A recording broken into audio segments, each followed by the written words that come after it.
Well, it's my least favorite time of the year. It is the swap over from winter tools to spring tools. Tell me, what do you think? Will my lawnmower start up today?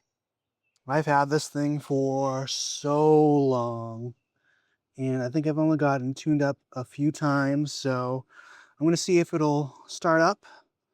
And if it doesn't, I'm going to have to rely on my little push mower over there while I send it in for a tune-up. All right, fingers crossed.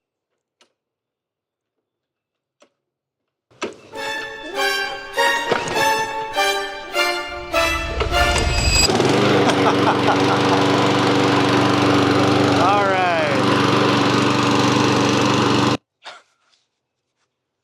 Only 2 pulls. How about that?